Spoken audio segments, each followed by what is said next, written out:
with us today, guys, we got Bianca. She's just an older little Maltese that I have been grooming forever.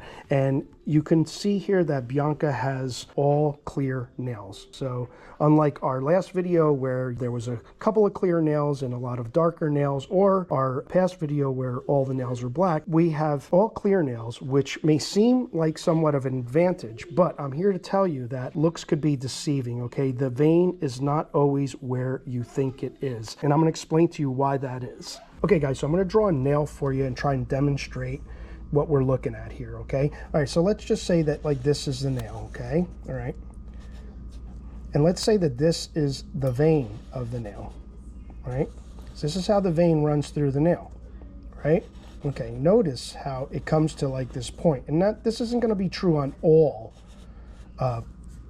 nails, but on this particular type of nail, it's gonna stand true, okay? So let's just say this is our vein and it's full of blood, guys. It's full of just, you know, all of their soft tissue and their blood, right? Okay, so that's what the average nail looks like. Okay, so if we're cutting right up to the vein here, right? Even if we hit that vein slightly, right? Like even if we hit that vein just ever so slightly right there, it's gonna bleed. It's not gonna bleed a lot. And that's when sometimes you're like, oh, you got close to the vein and it bled a lot. Unlike if you hit like all the way up here, if you hit really bad up here, that is just going to bleed a lot, okay? It's gonna bleed a lot. It's gonna be very, very painful for the dog. So what I'm trying to explain in this video is we wanna come right around here, okay? We wanna come here far away from the tip of that vein. And yes, you are gonna make mistakes. Sometimes you're gonna hit the vein, dog might jolt, dog might move, or you might just, you know, be wrong and realize, you know, I was wrong about where the vein was. But again, the purpose of this video is we're gonna cut right over here well before that vein starts. Because remember, the vein stretches out almost like if you pulled a piece of bubble gum. As this nail here is growing, the vein is also growing with the nail like this. And you're not gonna see this part clearly, all right? So when we're getting those close-up shots of the vein, you really can't see this part. Why? Because it's just too small. It's just too narrow and too small. So again, it's very, very deceiving of where the vein is. So we're not gonna cut up to the vein. We're gonna use this line here and grind down the rest. Okay, guys, so now that we know that the look of where the vein is could be deceiving, we have to choose the right tools, right, guys? So nails vary, right? In Bianca's case, she has very soft nails. Some nails will vary and they'll be very hard and brittle. But the one thing you don't want to do is you don't want to use a big, giant nail clipper here. I mean, this is just too big of a nail clipper to use on such a small dog. You can cut a whole nail off or a whole digit off with one bad mistake. So we're going to use a cat nail clipper. Guys, I love resorting to the cat nail clipper. So let's get started. Like we mentioned, we're not going to go as far as that where we think that nail is. We're actually going to cut a little up further, okay? Because again, that thing is wedging to the end of the nail, and you don't want to hit the vein. So we're kind of just going way before we see that vein, right?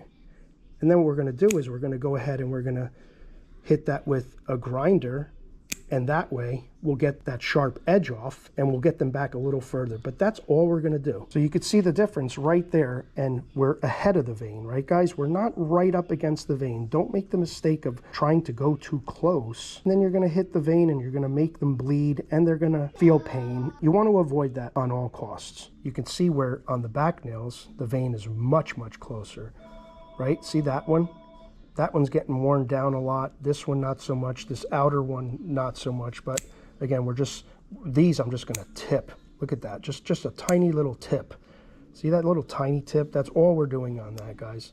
Here, you know, maybe a tad bit further, but that's it. You know, you don't wanna cut too much off.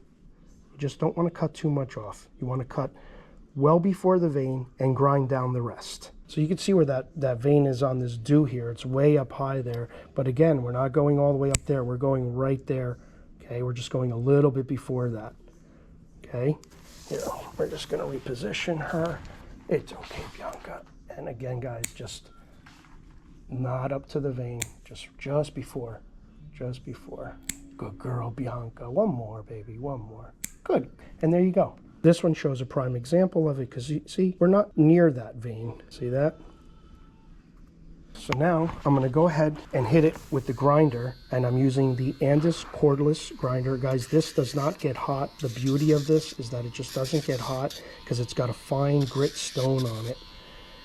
Just a little bit just to get that sharp edge off. Good girl. Good girl, Bianca. What I like about this grinder too is that you can use the top of it to get in to those dews right there. You don't have to go this way, you can actually go like that.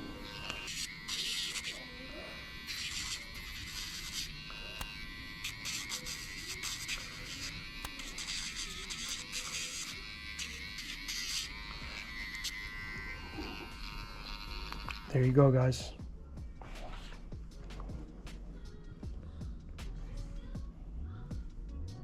Alright guys, so the purpose of this video was to show you that even though we have clear nails, it's not always what you think it is. You don't want to cut right up to that vein like that. You want to leave a little bit of leeway and grind the rest down just for safety. So again, guys, that's going to do it for this video. Give it up for Bianca being such a sweetheart, and we appreciate all you guys, and we'll see you in the next video.